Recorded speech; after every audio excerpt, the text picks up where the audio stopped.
방금 소개받은 도문건축사무소에서 근무하고 있는 권창주입니다. 다시 한번 참석하신 서대문 주민 여러분께 인사드리겠습니다.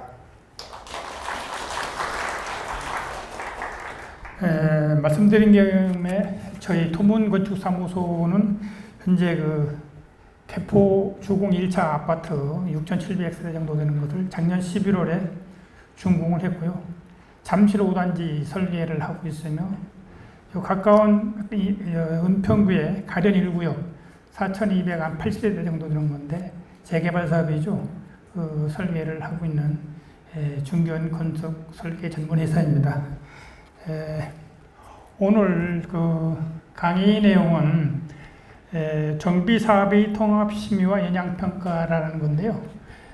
원래 하기로는 건축 심의가 주로 설명을 드리고 그에 따른 각종 교통영향평가라든지 교환경영평가 등 일부 평가사항에 대해서 개략적으로 설명드릴 사항이었었는데 강의 자료를 의뢰받고 나서 작년 7월 18일 날 법이 개정됐죠. 그래서 금년 1월 19일부터 시행하고 있는 통합심의에 대해서 이제 서울시에서 지난 4월 23일하고 5월 24일 날 2차에 걸쳐 통합심의를 했습니다. 이제 결과를 보면서 어떻게 우리가 통합심의를 대해야 하는지, 또 통합심의를 어떻게 잘 받을 수 있는지, 또 잘 받는 게 문제가 아니라 우리가 사업성 있게 돈을 줄게 드리고도 어떻게 좀 집을 질 수 있는 방법이 뭐였는지 이런 것이 더 중요하지 않나 하는 생각도 합니다. 그래서 이 강의 자료에 있는 것들은 여기 참석하신 분들이나 다른 데 있는 분들이 항시 열어볼 수 있는 거고 글자로 된 거, 괜히 격식된 거지만은 제가 오늘 설명드릴 내용은 이 강의 자료 있는 것을 위주로 하겠지만 제가 한 30여 년간 공직에서 근무하면서 얻은 경험과 그때 에피소드라든가 이런 거 또는 공무원 내부에서 일어나는 일들을 좀 더 재미있게 한번 설명드리는 게 어떤가 해서 감히 양해의 말씀을 올리겠습니다. 그런 형식으로 강의를 진행해도 괜찮겠죠, 여러분? 예, 감사합니다. 그런 형식으로 한번 강의를 솔직하게 진행을 해보겠습니다. 이 정비사업의 통합심의 영향평가는 지금 말씀드린 것처럼 금년 1월 19일부터 시행하고 있고, 참고로 주의 서울시에서는 2월 14일 날 방침을 받아서 대략적인 통합심의를 어떻게 운영하겠다고 자치구에 내려보내고 주민들한테 홍보를 한 경우가 있었는데, 항시 마찬가지지만 13개 시도 중에서 서울시가 제일 빨리 움직인다는 자랑스러운 말씀을 드리면서 인천시 같은 경우도 이제 특별시죠. 그런데도 직발시인데 거기 같은 경우는 24일 날인가 5월 24일 날 통합심의를 이렇게 운영하겠습니다. 이렇게 방침을 발표했더라고요. 근데 제가 알기에는 부산 직발시 같은 데는 아직도 세부적인 방침을 수립 안 해 있고 대부분 지방자치단체들이 아직 이 통합심의를 어떻게 운영할 건지 방침을 수립하고 있고 안 하고 있는데 서울시는 벌써 2차례 정도 통합심의를 운영했다. 이런 말씀을 드리면서 참고로 말씀을 드리겠습니다. 목차는 들어가기는 별건 아니고요. 2번째 정비사업과 통합심의, 3번째 정비사업과 영향평가, 4번째 정리하기 그런 순으로 말씀을 드리도록 하겠습니다. 학습 목표와 주요 학습 내용은 그 큰 사항이 아니라 넘어가도록 하겠습니다. 용어의 정의도 중요한 사항은 아닌데 다 알고 있는 사항입니다만 개략적으로 말씀드리면 정비사업이라는 것을 여러분들이 지금 하고 있는 것이죠. 그 정비사업에서는 우리 서울시에서는 지금 거의 다 안 하고 있습니다만 주환경 개선 사업이 있고 재개발 사업이 있고 재건축 사업이 있습니다. 주거환경 사업은 저소득 주민들을 위한 옛날로 하던 사업인데 지금 서울시에서는 거의 이제 종료된 상태입니다. 지방에는 아직도 많이 하고 있습니다. 그 다음에 재개발 사업은 주로 이제 한마디로 얘기하면 여기 여러 가지 정비 기반 시설이 노후하고 노후 불량주택이 있다는데 한마디로 얘기하면은 단독주택 재개발 또 시가지에 있는 상가들의 노후된 부분의 도시정비형 재개발, 이런 사업이 재개발이 되겠고요. 재건축 사업은 한마디로 공동주택을 헐고 살 수 있는 사업이 재건축 사업이다. 이렇게 쉽게 아시면 되겠습니다. 도시 및 주거환경 정비 기반 얘기는 우리가 재개발, 재건축을 하려면 10년마다 기본 계획을 수립하게 되어 있습니다. 기본 계획을 수립하면은 이걸 이제 국토부 장관의 승인을 받아서 공고를 하고 그 범위 내에서 예정구역을 정하고 재개발, 재건축을 추진하고 있습니다. 그래서 그 계획을 말하는 거고 그에 따른 것이 죄송합니다. 정비계획이다, 사업시행인가는 제가 설명 안 드려도 다 아실 거로 알고 있습니다. 심의 종류는 여기 제가 몇 가지 서울시에서 하고 있는 심의를 적었습니다만은 정비사업에 관련한 심의는 대부분 넣는데 아직도 안 들어간 것도 꽤 있어요. 그래서 저도 사실은 여기 있는 것 중에서 한 번도 들어보지도 못한 심의가 있는데 이렇게 많아요. 정비사업을 하려면 그렇게 많습니다. 제가 한 30년 전에 80년도, 82, 3년도에 정비사업을 서울시 주택계량과라고 그때 있었습니다. 그때 할 때는 건축심의 하나밖에 없었어요. 그런데 그 이후에 이제 사회가 발전하다 보니까 계속 법이 만들어지고 했다 보니까 이렇게 심의가 많이 졌어요. 지금 건축심의도 여기 다 이제 설명을 군데군데 하겠습니다만은 건축심의가 본심의가 하나 있고 본심의라는 얘기는 법은 없습니다만 건축심의가 한 번 있고 건축심의에 따른 부수심의가 한 5가지 돼요. 그러니까 옛날에 건축심의 한 번 받으면 된다는 게 아니라 지금은 건축심의도 본심의란 말이 없다고 했으니 건축심의에 따른 구주심의, 무슨 굴토심의, 철거심의 해가지고 무지하게 많아요. 뭐 사회가 발전해가면서 있는 게 어쩔 수 없는 거지만 어떤 면에서는 우리가 겪어야 할 내용이다 그런 말씀을 드리면서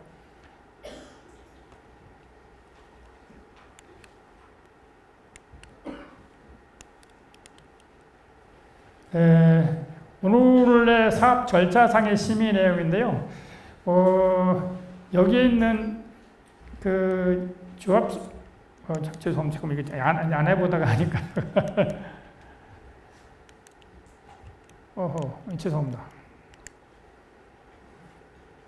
통합심의를 이제 주로 말씀드리면 되겠는데 통합심의는 건축, 경관, 교통, 환경, 교육, 공원 조성 계획, 도시 계획 요 7가지 사업을 한꺼번에 하는 심의입니다. 그러니까 이 심의를 주로 이제 받으려고 그동안 2, 3년 소비했던 정비 사업이 이제 서울시에서 얘기는 6개월 내로 만들어지겠다. 1년 6개월 이상 단축하겠다. 이렇게 얘기를 하고 있고 인천시 같은 데는 3년 정도 걸리던 시간을 6개월에 완성하겠다. 이렇게 얘기를 하고 있더라고요. 광주시도 이제 선전은 3년 정도 걸리는 것을 1년 이내에 당겨주고 있다. 이렇게 이제 각 지방자치단체에서 나름대로 법의 개정을 위해서 하겠다고 합니다. 그래서 기본계획 고시를 한 다음에 정비계획 2번을 하고요. 정비계획 하면은 정비국 지정을 할 거 아닙니까? 도시계획 심의를 받고, 그럼 추진위를 구성해서 조합설 인가를 받고, 그런 다음에 사업자 선정을 할 수도 있고 안 할 수도 있는데 사업시행 선정을 할 수도 있고 안 할 수도 있고 이 통합심의를 받는 겁니다.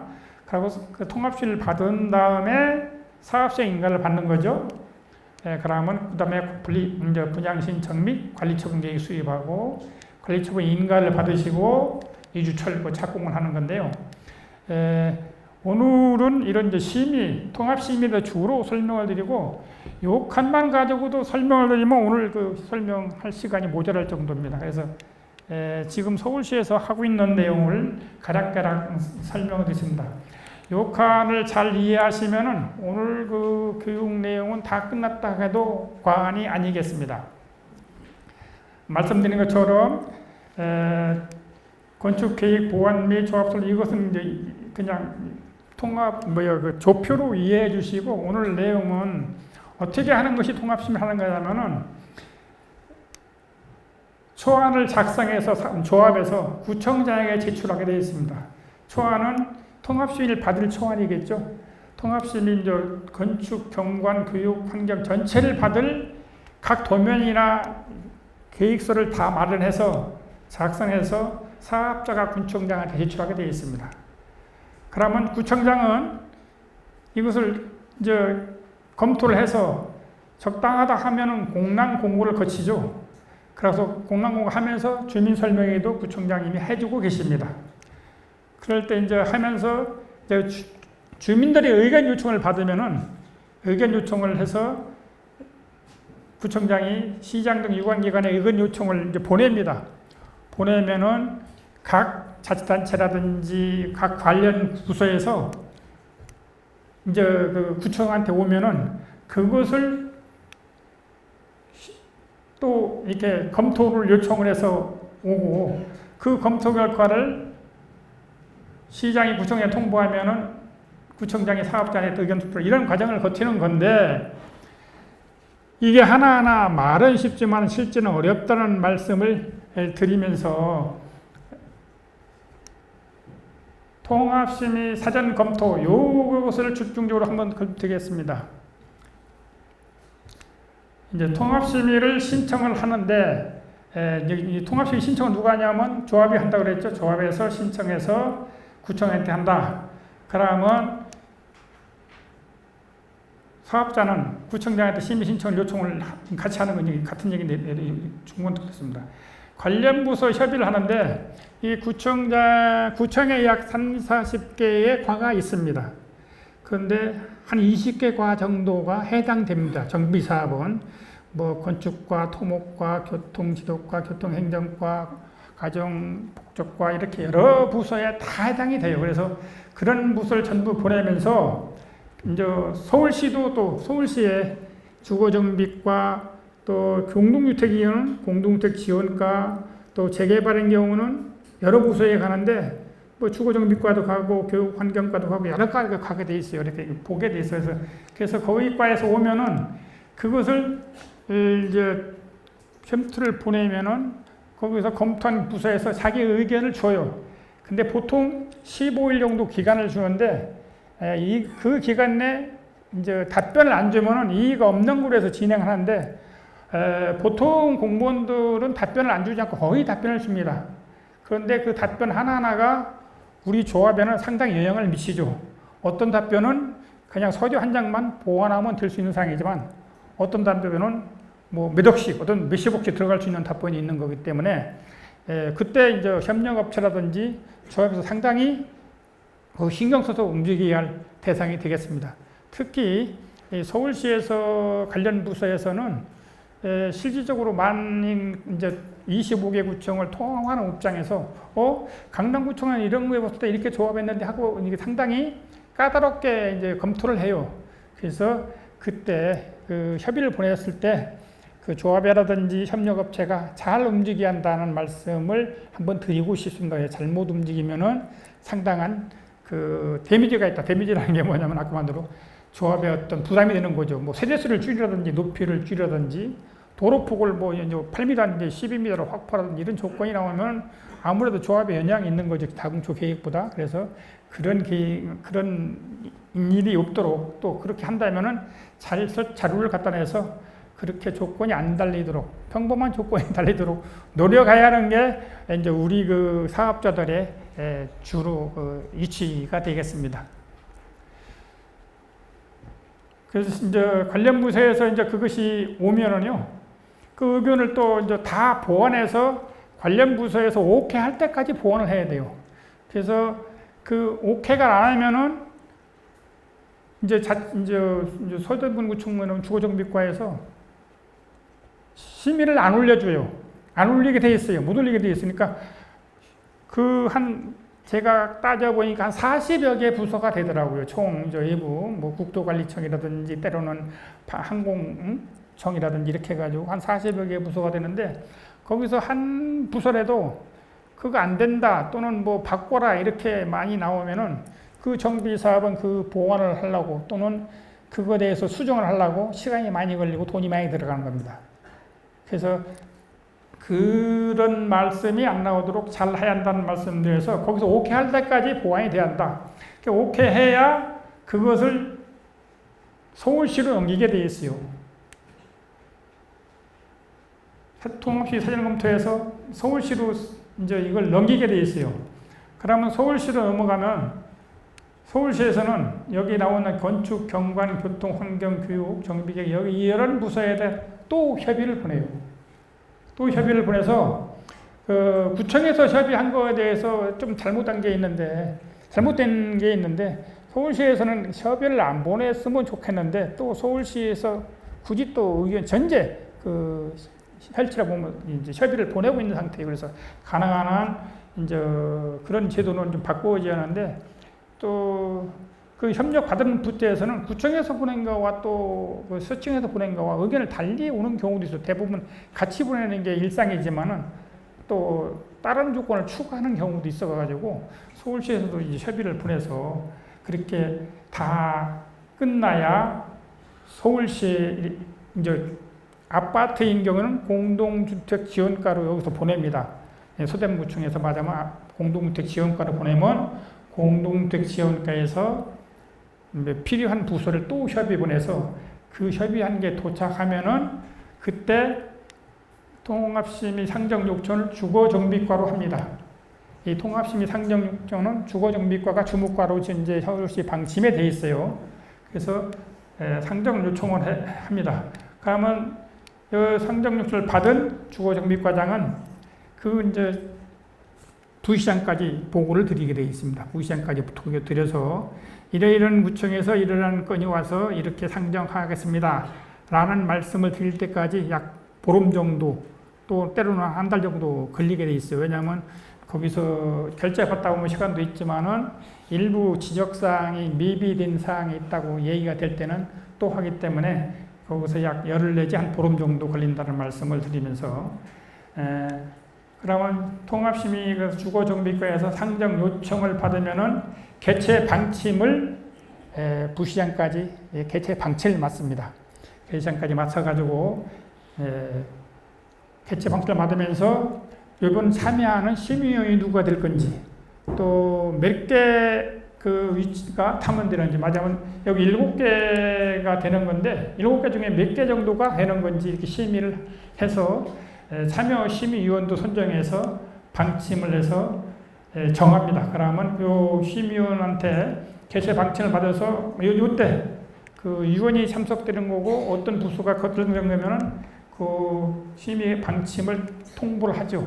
가라든지 심의위원들한테는 최소 10일 전에 통보를 합니다. 최소 10일 전에 통보하게 되어 있습니다.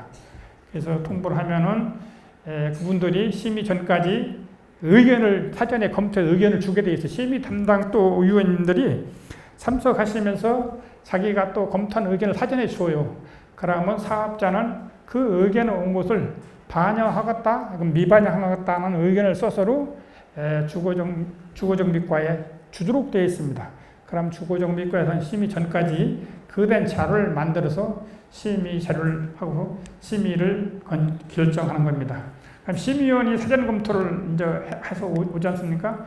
그러면은 심의를 개최를 하는데 심의 개최를 할 때 주거정비과에서 주거 운영을 하는데 설명은 해당 팀장이 하게 되어 있습니다. 해당 팀장, 서울시 해당 팀장 또는 자치구 국장이 하도록 되어 있습니다. 그래서 그리고 이제 전문적인 것 부서는 그 용역업체 전문기술자 소장 또는 전문기술자가 하게 돼서 요 설명이 한 30분 정도 진행이 되더라고요. 그러니까 자료가 아주 잘 만들어야 하는데 요 30분 정도 해가지고 질의응답이 한두 시간 정도 걸립니다. 한 건에 한두 시간 정도 걸려요.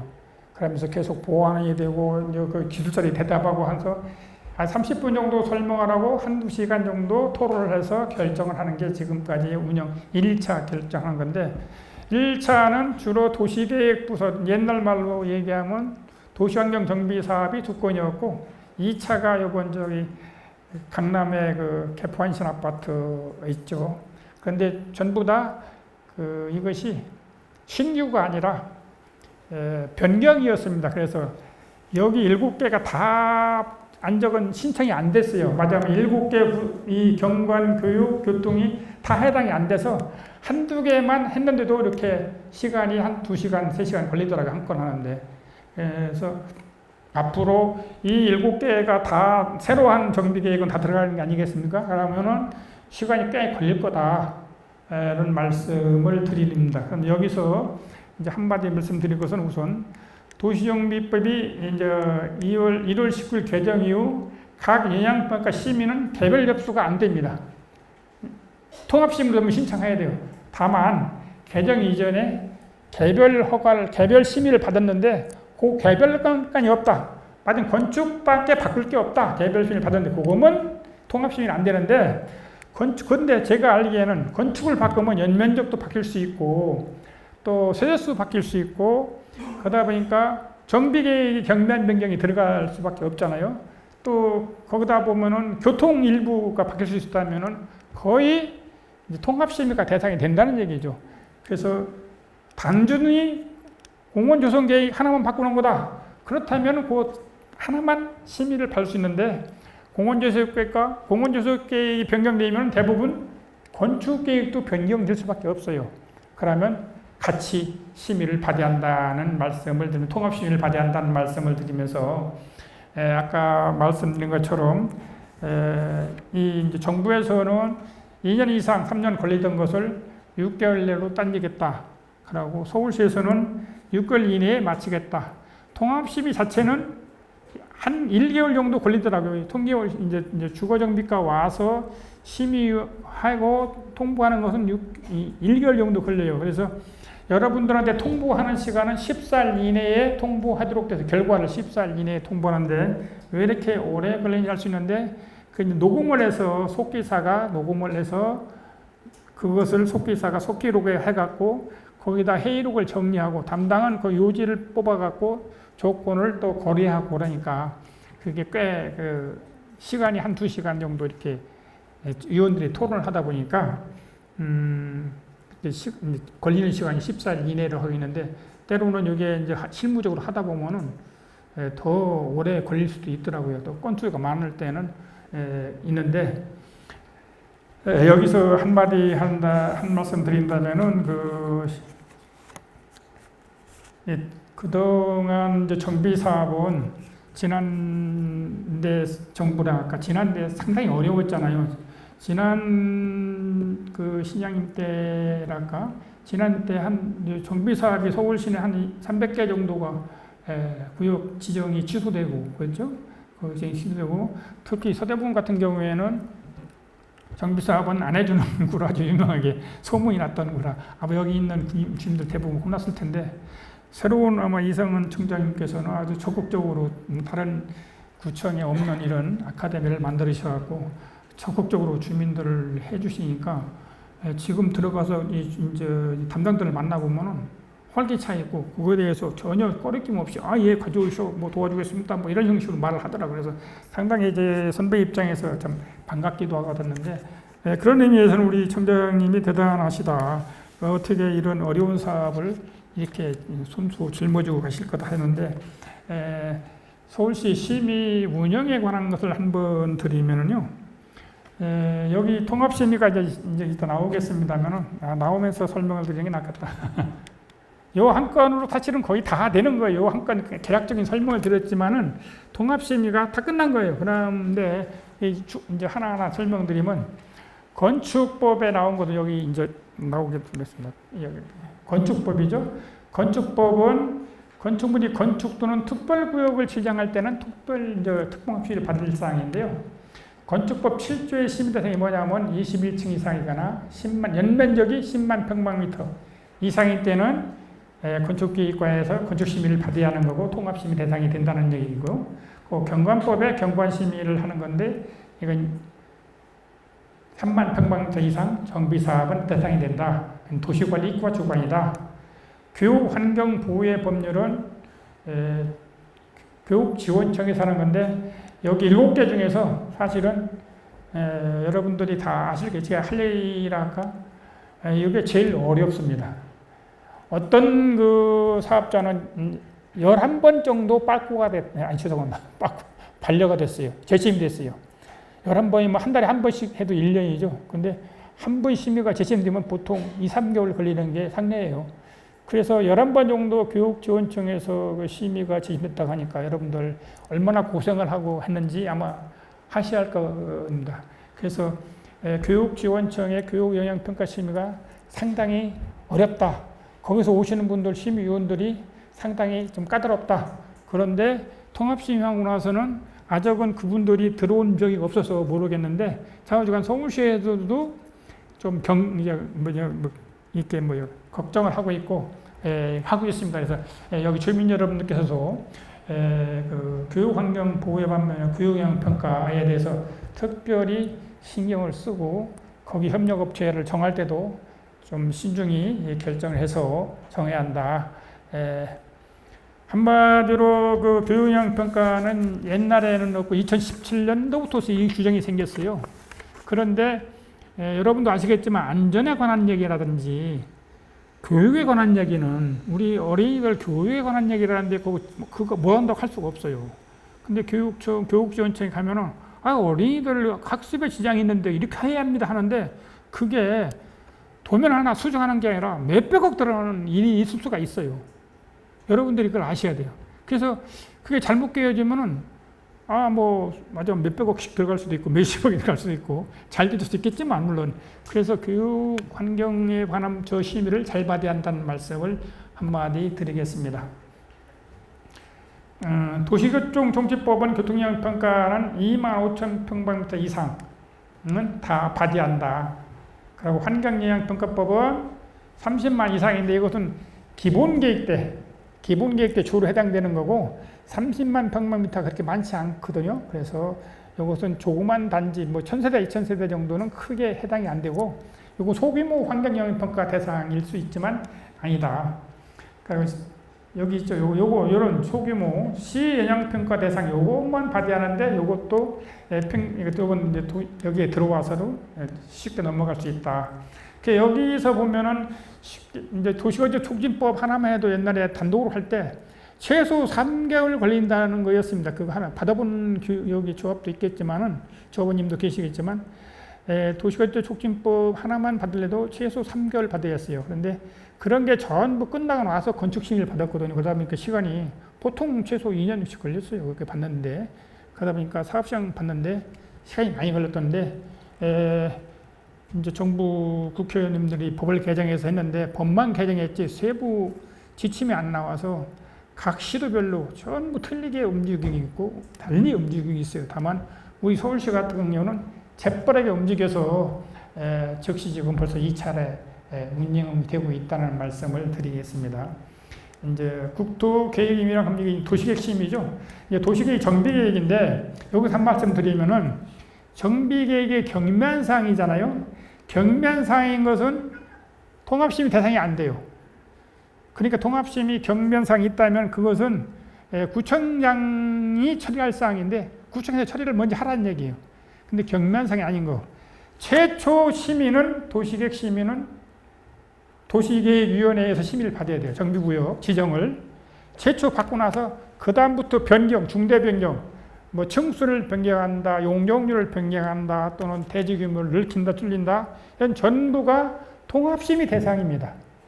그동안은 그게 도시계획위원회에서 했기 때문에, 도시계획위원회 올라가려면 보통 최소 6개월 정도 걸렸고, 한번 이렇게 재심이나 보류가 되면은 또 6개월에서 한두 번 받아보면 한 1년 그냥 갔었는데, 그것이 통합심의로 와서 상당히 빨라졌다고 저는 봅니다.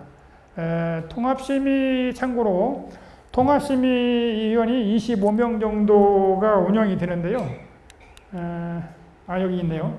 통합심의위원이 25명 정도로 운영이 되는데, 그 중에 도시계획위원이 여기서 10명 정도 들어오죠. 10명 정도 들어온 걸로 되어 있죠. 총 이제 100명 중에 이런 포지션으로 위원이 요청되는데, 여기 다 이렇게 들어오는 게 아니라 그 구역이 있을 때, 환경이 있을 때 환경위원이 한두 명이 들어온다. 또 재정비 건의를 할 때 재정비원이 한두 명이 들어온다. 이렇게 위원들이 구성된다고 보시면 됩니다. 그런데 건축위원이 제일 많으니까 건축위원은 보통 한 7, 8명은 들어온다. 보통 건축위원들은 들어오는데, 건축 계획을 하는 사람이라든지 건축 설계를 하는 사람들이 주로 들어오게 됩니다. 경관위원회도 주로 건축가 내지 도시계획 전문가가 들어오고, 교육환경보호위원회는 주로 대학 교수들 또 이런 분들이 많이 들어오고요. 교육 전문가들이 많이 들어오는데 학부형들도 때로는 들어올 수가 있어요. 그래서 학부형들은 아직도 이제 대학교 학부형들은 나이가 드신 분이지만 초등학교 학부형들은 30대 뭐 40대일 수 있잖아요. 그런 사람들어서 학교 우리 애들 교육 환경을 지켜주세요 하고서 얘기하는 데는 우리 조합이나 우리가 찾아갔을 때 말을 못해요. 그거 못하겠습니다. 좀 봐주시오. 말을 못하게 되어 있습니다. 그래서 그런 문제는 우리가 이제 감수해야 할 내용이다. 도시계획위원회가 10명이니까 한 3명 정도 들어오죠. 그래서 시공무원을 한번 보겠습니다. 시공무원 4명인데 여기 이제 위원장은 부시장입니다. 부위원장은 주택실장. 그리고 그 위원 중에는 도시공간본부장, 옛날 도시계획국장님과 건축주택기획관이 들어오게 되어 있고, 구청은 도시관리국장 또는 뭐 여러 가지 이름으로 바뀌었지만 도시관리국을 관리하시는 국장님이 보통 들어와서 구청의 어떤 구청은 건축직이 16구청이 있지만 16개 아닌 구청은 토목직이 하는 분도 있고 행정직이 하는 분이 있었는데, 아마 서대문구청은 청장님 오셔서 그랬는지 정확한 날짜는 모르겠지만 건축직 국장이 있어갖고 서울시 건축하고 소통이 잘 되는 걸로 알고 있습니다. 또한 뭐 이런 말씀을 드리면 압부한다고 했지만 서대문구청에는 부청님도 건축직이라 서대문의 아주 주택 재개발 재건축은 지금 왕성 아주 꽃필 시절이다. 어떤 면에서는 지금이 한창 일할 때다는 말씀을 드리고 싶습니다. 말씀을 또 드리고, 그게 잘 땄는데 그야말로 나쁜 말로 운이 없으면 그게 또 다음에 1, 2번으로 들어갈 수 있다. 근데 꼭 그런 거 아니지만 거의 8, 90%는 그렇더라고요. 1, 2번은 도시계획위원회에서 1, 2번은 거의 뭐 보류의 보류. 보류가 재심이거든요. 그런 형식이다라는 말씀을 드리겠습니다. 구위원회는 우리가 거의 없죠. 구위원회는 21층 이하, 10만 평 이하이기 때문에 정비사업에서 21층 되는 게 지금 모아타운 정도에는 거의 없어서 이게 구위원회는 서울시민이 아닌 것을 주로 하는 거죠. 그래서 구위원회도 이렇게 움직인다는 말씀을 드리겠습니다.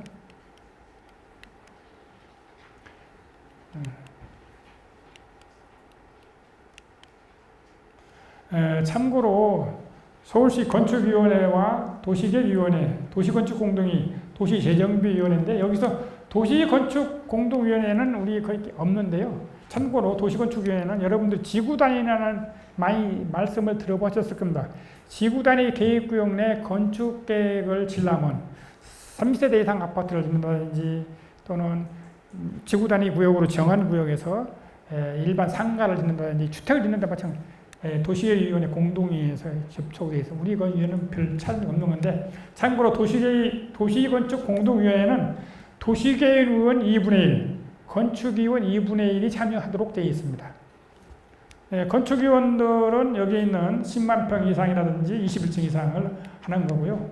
또 법적 상한 용적률 확장 위해서 하는 것이 되겠고요. 도시계획위원회는 그야말로 정비계획 구역 지정은 다 여기서 하고 있죠. 그래서 아까 말씀드린 대로 최초의 정비구역은 다 도시계획위원회 한 번 거치한다.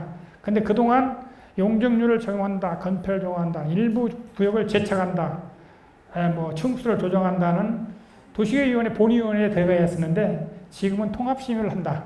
전부 통합심의를 한다. 그래서 상당히 기간을 여기서 단축할 수 있을 것이다라는 말씀을 드리고, 도시재정비위원회는 도축지구라고 하죠. 도축지구. 도축지구이라는 건 도시재정비위원회에서 한다는 25명이 여기. 이 위원장은 전부 다 건축위원회는 주택실장이지만 이 위원장은 전부 다 부시장이 위원장을 하고 있습니다.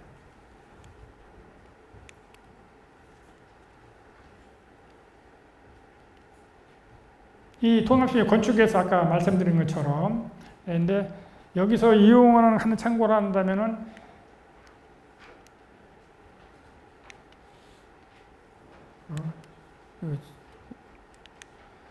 깊이가 10m 이상, 지하 2층 이상 굴착공사, 높이 5m 이상 옹벽을 설치하는 경우는 통합심의 대상인데 심의 규모가 구청 규모면은 구청에서 한다. 그렇지만 심의 규모가 시청 규모면은 통합심의에서 다 검토를 해야 한다. 그런 말씀을 드리겠습니다.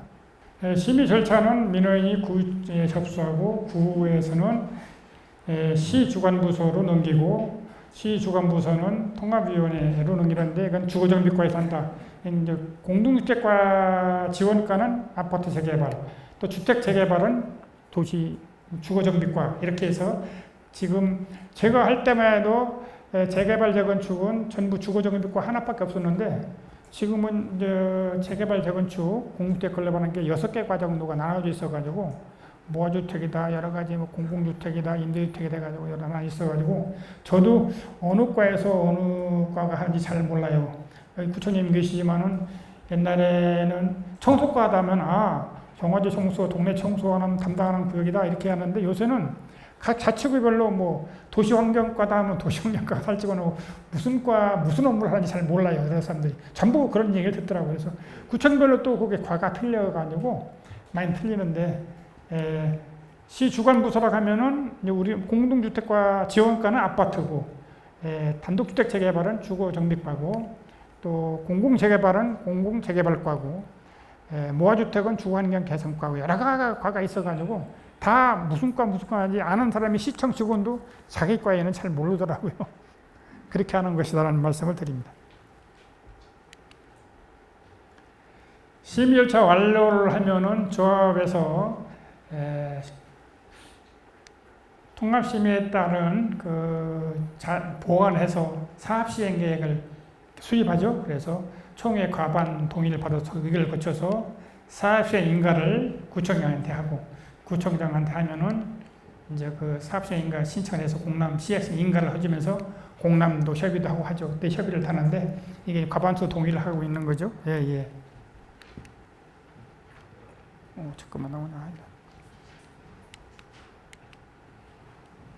경관심의도 경관법에서 따로따로 했었는데 지금은 통합심의에 들어와 있다. 경관지구니까 이것은 이제 경관지구로 하면 잘 모르시겠지만요. 이게 옛날에 미관지구라고 하면 쉽게 아실 거예요. 미관지구 했던 부분을 지금 말로 이제 경관지구라고 하는데 이런 높이는 지금 이런 거 정도는 좀 구에서 심의 대상이죠. 경관지구 아파트 일부 걸리는 지구가 있는데 그런 데 해당되는 지구, 중점 경관지구, 집단 미관지구 그런 데에서 하는 거고요. 또 SH에서 짓는 아파트들을 여기서 하는 겁니다. 라고 바닥 면적이 10만 이상, 21층 이상 우리 그 아파트가 대충 여기에 해당되죠. 공주택 짓는 것들이 바닥 면적이 10만 이상, 21층 여기에 해당되는 것이 경관심의인데 이것도 아까 경관심의위원이 몇 분이 참석해서 하는데 이 경관심의위원들이 대부분 건축위원이나 도시계위원 중에 섞여 있는 분들이 많다. 그렇게 말씀을 드리겠습니다. 경관위원회에서는 주로 도시건축 공동위원회에서 하는 내용 이런 내용들을 심의를 하고 도시지장위원회, 도시계위원회, 도시재생위원회, 건축위원회, 도시건축위원회 이런 내용을 경관위원회에서 심의를 했었다. 그런데 지금은 거의 단독심의 외에는 통합심의로 와서 통합심의위원 중에 한두 명 정도가 참석할 걸로 예상되고 있습니다.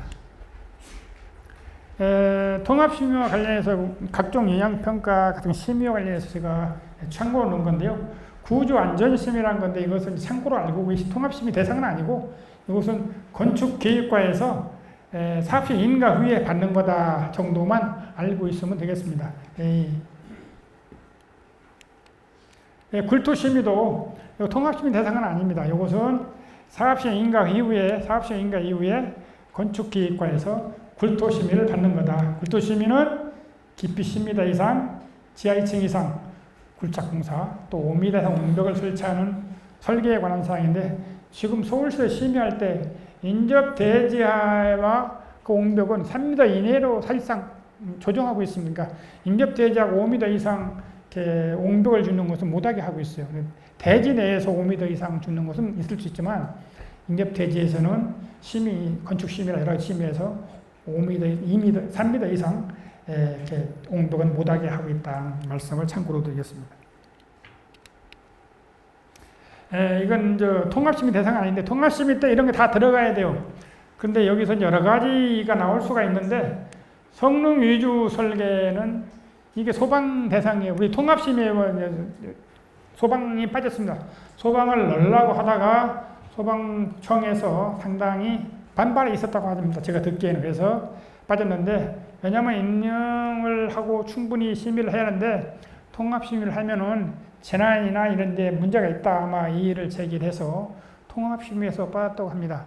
근데 요새도 소방이 상당히 강화돼서 심의가 강화됐어요. 그래서 아까 말씀드린 게 교육 환경 영향 평가 심의와 이 소방 심의가 정비사업에서 제일 까다로운 심의다. 이제 그렇게 말씀드릴 수가 있고, 이 통합 심의는 아니지만은 성능 위주 설계 소방 심의에서 나오는 이런 건물 높이가 100m 이상인 거고 20만 이상인 것이 성능 위주 설계인데, 소방서에서는 이제 지역 소방서에서는 요 대상이 아닌데도 성능 위주에 준하는 설계를 해오라요. 근데 이제 구청별로 게 틀리죠. 이제 구청 소방서별로 틀린데, 어떤 소방서는 이런 걸 해오라고 하니까 참 난감하죠. 이렇게 하려면 이제 소방 설계 공사비가 뭐 40~50% 더 들어간다고 그래요. 이걸 한다면.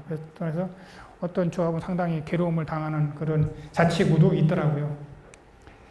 녹색 건축 예비 인증 본인 인증, NA 전략형 친환경 건설 기준, 에너지 견적 사업 수주를 했는데, 여기서 하나 참고로 제가 말씀드린다면 녹색 건축 예비 인증 본인 인증이 있는데, 예비 인증할 때는 괜찮은데 본인 인증할 때는 돈을 내야 하겠는데 시공업자 선정할 때 아마 관계되는 것 같더라고요. 제가 보니까. 그러니까 시공업자가 본인 인증은 사실은 시공업자가 내야 할 건데 계약이 잘못되면 조합에서 내릴 수밖에 없어요. 그러니까 이런 것도 한번 챙겨볼 필요가 있어요. 왜냐하면 시공이 그대로 되느냐 안 되냐니까 시공회사가 받아야 할 건데, 우리는 그 시공한 거 이거 아니다고 이제 떼임을 쓰고, 시공회사 잠깐 얘기를 하면, 시공회사는 대부분 서울시 같은 경우는 10대 메이커에서 주로 시공을 하고 있습니다. 그런 회사는 수십 년부터 정비 사업을 서울시뿐만 아니라 전국에서 수백 건을 한 사람들이에요. 그렇기 때문에 우리는 한 번 정도 정비 사업을 하는 분들보다는 훨씬 더 많이 알고 있고 요령도 많이 알아줍니다. 기술도 많이 보유하고 있지만, 그래서 그 사람들하고 이게 이제 요새는 시공업자 갑이 상황이라고 하는데, 계약할 때 이런 것도 한번 챙겨봐야 할 사항이라는 말을 참고적으로 말씀드리면서, 이런 것은 통합심의 대상은 아닌데 도서 곳곳에 이런 얘기가 들어가야 심의가 이루어진다. 그러니까 대상은 아니더라도 누이한다는 얘기를 말씀드립니다. 이것도 같이 맡은 거죠. 그래서 아까도 여기도 말씀드렸지만은 우리가 오늘 할 것은 그 부분만 주로 잘 알으면 돼. 요거죠. 요것이 제일 문제다. 통합심의는 요 7개, 요것이 통합심의 하는 건데, 여기서 건축과 교통영향법, 건축과 환경영향법까지 이렇게 할 때도 되고, 요 7개 다 갖춰야 되는데, 옛날보다는 상당히 기간도 단축되고, 심의 기간도 단축됐다. 우리 서울시에서 아까 구청에서 협의하는 기간, 시청에서 협의하는 기간을 6개월 내에 해서 6개월 내에 심의해 주는 걸로 지금 기본적으로 잡고 있어요. 그래서 그게 2~3년 걸리던 게 6개월 내에 해준다고 지금 작성하고 있고, 지금 들어갔던 것은 거의 한2 달 만에 끝나는 것 같더라고요. 이번에 2차 한 건. 물론 변경이었습니다만 한 2달 만에 거의 심의가 완료된 것 같더라고요. 그래서 여기서만 주로 검토를 해라. 여기 있는 것은 나중에 차차 할 사항이고, 가차 지난 협력업체 같이 하는 건데, 사업자 선정은 시공업자 선정을 얘기하는 건데, 사업자 인가 여기 전후가 아니라 사업자 선정 전후라는 거 아닙니다. 요 사업자 선정 요 중에서 할 수 있다는 뜻입니다. 여기서 하라는 게 아니라 요 조합설립 인가 이후에 할 수 있다. 요건 또 요 사업자 선정 후에 할 수도 있고 하기 전에 할 수 있다는 뜻이지, 꼭 여기서 하라는 뜻은 아니라는 뜻을 말씀드리고, 아까 굴토심의 구주심의 건축에서 하는 것은 여기서 이주 및 철거할 때 하라는 것이다 라는 말씀을 드리겠습니다.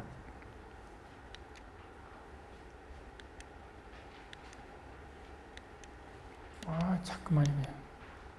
제가 다른 걸로 하다가 이걸로 하니까 계속 조금 하네요. 예, 두 번째 이제 그 정비사업 개별 평가에서 이제 얘기를 하는 건데요. 교통영향 평가는 교통위원들이 보통 11분 정도가 참석해서 그동안 했었습니다.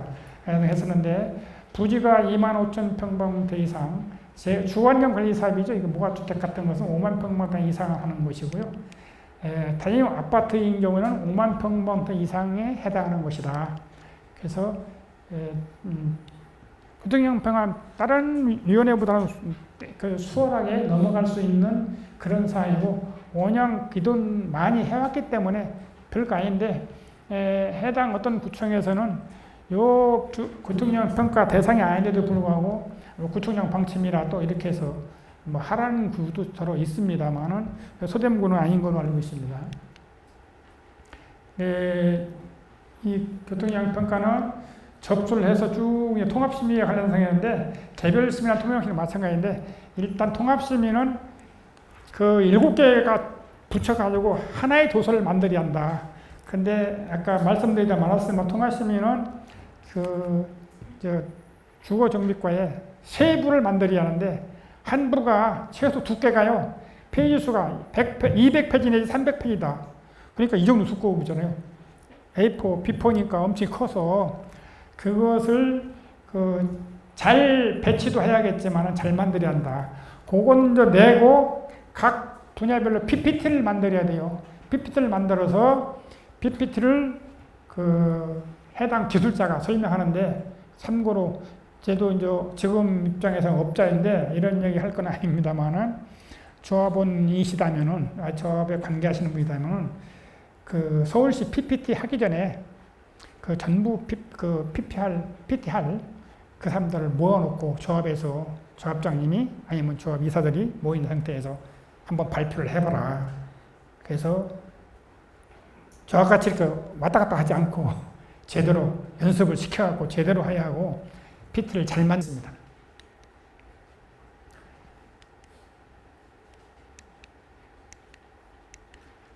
환경영향평가는 여기 이제 전략환경영향평가는 이제 30만 이상이니까 여기 거의 해당이 안 될 테고, 도시환경정비 기본계획을 수립할 때라든지 아주 몇천 세대, 4, 5천 세대 이상 될 때 해당하는 거기 때문에 거의 요거에 해당이 왔습니다. 요것은 이제 서울시 환경영향평가위원회에서 하니까 이것은요. 환경영향평가는 아까 말한 심의위원이 하는 것이고, 심의위원들이 하는 거. 소규모는 요거 조그만 거 하니까 크게 대부분 환경영향평가 대상인데요. 요거에서 하는 거기 때문에 서울시 환경정책과에서 하는 것이다. 그런데 이거 통합심의 대상이다 라는 말씀만 드리겠습니다. 전략환경영향평가는 다시 말하지만 30만 이상 큰 거 하는 거니까 우리가 신경 안 쓸 수도 있다. 일단 환경영향평가는 이제 우리가 여기 나온 대로 9만 이상, 30만 미만인 사업, 또 연면적 합계가 10만 이상인 거, 이런 것이 환경영향평가 대상인데, 협력업체의 환경영향평가 대상 하는 전문업체들이 있어서 잘 알고 있습니다. 그래서 그 업체들을 유지관리가 아니죠. 그 단독만 조합관리자가 잘 하시면은 큰 문제는 없어요. 이런 것은. 그래서 지금까지도 각 서울시에서 운영하는 게 환경영향평가가 늦어서 뭐 심의가 늦었다, 사업이 늦었다는 얘기는 별로 안 나오는 걸로 저는 알고 있어요. 소규모 환경영향평가는 6만 이하 장인인데 큰 문제가 없이 넘어가고 있습니다. 요거 환경영향평가 심의는 전략환경영향평가 해당 거고, 요것은 환경영향평가는 일반 친환경 건물과에서 하는 거죠. 이것은 이제 국토부 승인까지 받아야 하는 거다. 교육 환경영향평가는 아까도 말씀드렸지만은 정규교 200m 이내인데, 옛날에 초장에는요 대문에서 학교 정문에서 200m를 따졌거든요. 근데 지금은 이제 보통 사각형으로 할 때 울타리에서 200m예요. 울타리에서 내 대지 경계선에서 울타리까지 200m 이내는 무조건 교육 환경 영향권을 받아야 하는데, 전에는 학교가 보통 높잖아요. 그래서 학교는 보통 북쪽에다 이렇게 지고 남쪽에 운동장을 많이 확보하는 게 일반적으로 지금 서울시인데, 전에는 교사만 그늘이 일조를 검사해서 교사만 안 했으면 통과를 했어요. 근데 요새는 남쪽 울타리까지, 울타리만 침범하면 이게 안 돼요. 그러니까 높이를 조정해야 돼요. 그런데 요게 건물에 안 걸리면은 학교장이 동의를 해주면 가능해요. 그러니까 심의위원회 동의를 해주고 심의위원회에서 학교장도 동의해줬으니까 통과하자 하면 되는데 학교장이 자기 맘대로 동의를 안 해주잖아요. 잘. 특히 사립학교는 잘 안 해줘요. 공립학교는 어찌하면은 많이 해주는 편인데 사립학교는 자기 울타리에 걸리면은 절대 동의를 안 해줘요. 그러면서 동의를 안 해주면은 쉽게 하면 이제 동지에는 이 높이의 4배 정도 그늘이 간다고 그래요. 학교가, 아파트가 한 20층만 잡아도 3m씩 60m 아닙니까? 60m면 4배, 그러면 사례가 240m 기름져서 겨울에 동지하게 돼 있어요. 그러면은 학교 울타리에 걸리잖아요. 그죠? 걸리면은 20층 잘리는 걸 15층으로 잘리던 날이 잘려야 돼. 그래서 이 말씀드린 교육 환경 양보 상당히 중요하고 어렵다. 그래서 이걸 잘 대처해야 한다는 말씀을 드리겠습니다. 네. 재영향평가는 이 통합심의에 들어가지 않은 건데요. 각종 영향평가를까지 해달라고 해서 저도 사실은 잘 모르지만 서울시 하천관리과에서 담당하고 있는 이제 부총별로 조금 담당인데 이것은 이제 주로 도로 건설이라든지 항만 건설 또 이런 것이 해당인데 크게 해당이 안 해요. 근데 일부 여기 재영향 검토를 하라는 수도 재개발 사업이 크면은 하라면 크게 이제 영향은 안 받지 않고 이것은 구청 하수과 하천관리과 또 이런 데서 하시는 건데 서류만 잘 토목 관련 그 협력업체에서 서류를 잘 만들어서 제출하면 되는 거다. 사업시행 인가 전에 받아야 한다는 말씀을 드립니다. 안전영향평가도 이건 서울시 건축기획과에서 하는 건데요. 초고층 건축물과 다중이용수물을 하도록 되어 있습니다. 이것도 사업시행 인가 전에 이제 건축심의에 포함해서 보통 받고 따라 받을 수 있는데 보통 건축심의에 받는데 안전영향평가라는 것이 있다는 말씀을 드리고 크게 염려는 안 하셔도 어디까지 넘어간 상태입니다. 지하안전영향평가는 이제 이게 지하안전관리에 관한 특별법에 따라서 하는 것이 되겠습니다. 아까 말씀 도시환경미사에서는 지하층 굴토가 20m 이상인 경우는 받도록 되어 있는데 이것도 협력업체를 통해서 설계를 해서 설득을 하면은 무사히 넘어갈 수 있는 거다라는 말씀을 드리겠습니다. 기타 평가 분석은 사전 재난 영향성 검토라는 것도 있는데 이것은 주로 초고층 건축물이라든지 복합 건축물들이 많아요. 백화점이라든지 이런 것들이라 그게 우리 정비사업에서는 크게 검토 안 할 수도 있는 것이라는 말씀을 드리는데 여기에 큰 일부 상가가 정비사업에도 이물 상급이 한 4,400세대 정도 되는 건데 저희 토문에 설계하고 있었는데 거기는 상가가 한 만 평이 넘어요. 그러다 보니까 이런 결제를 받았어요. 그래서 이제 어떤 조합은 상가가 꽤 큰 편이다. 아마 잠실 오단지도 상가가 한 만 평미터 이상 돼서 받고 있는 상태입니다. 문화재 심의가 있는데 문화재 심의 또한 상당히 까다롭습니다. 여기 서대문에는 문화재 심의가 별로 없는지 모르지만 저 강동구 같은 경우에는 문화재 보호구역이 꽤 많아요. 북납도성 이모니에서. 그래서 문화재 심의는 문화재 경계로부터 100m 이내에 있는 데는 해야 한다. 문화재 경계 100m 이내로부터 안각 17도로 안각은 사람 1.5m 눈높이에서 17도로 이렇게 올라가요. 이렇게 17도 눈높이에서 17도로 올라가요. 경계선에서 그 밑으로 집을 지하는데 그것을 문화재청에서 심의를 하는데 문화재청이 대전에 있죠. 대전시끌시 대전시끌시 가서 심의하는데 그분들도 우리는 이제 개발을 하는 측면에서 있는 사람들 있잖아요. 그런데 그분들은 보존하는 게 최고라고 하는 사람들이에요. 그러니까 지금 없어지면 영원히 우리 자손 만만데 못 본다는 거죠. 그래서 문화재 심의 또한 상당히 까다롭고 보존이 원칙이라고 해요. 그래서 문화재 심의도 상당히 까다롭다. 그러면서 그런데 문화재 심의 대상이 아니면 이런 건 받습니다. 여기 있는 문화재 지표 조사는 3만 평방미터 건설 사업 면적이 대지 면적이 3만 평방미터 이상이면 해야 한다. 말씀은 2200 이하는 하나 드립니다. 예. 그 요양심의에서 미술 설치 계획은 아니지만 이것은 서울시 디자인 정책과에서 심의를 합니다. 그래서 이것은 한 달에 2번 심의를 하는데요. 그 이제 작가가 보통 이제 문화재 심의는 우리 정비 사업인 경우는 10,000평대 이상이니까 해야죠. 공사비의 0.1%를 해야 합니다.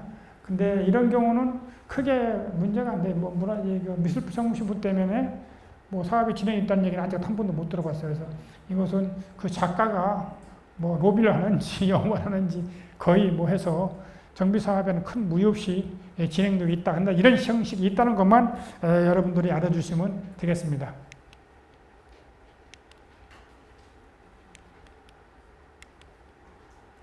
그래서 핵심 요약이 여기가 제일 요겁니다. 오늘 여기만 드는데 통합심의 요것이 되는 거고 도시계획 변경인데 옛날에 용적률이 변경이다, 건폐의 변경이다, 또는 연면적이 많이 올라갔다, 용도가 변경된다면 전부 도시계획위원회에 올라가 있어야 돼요.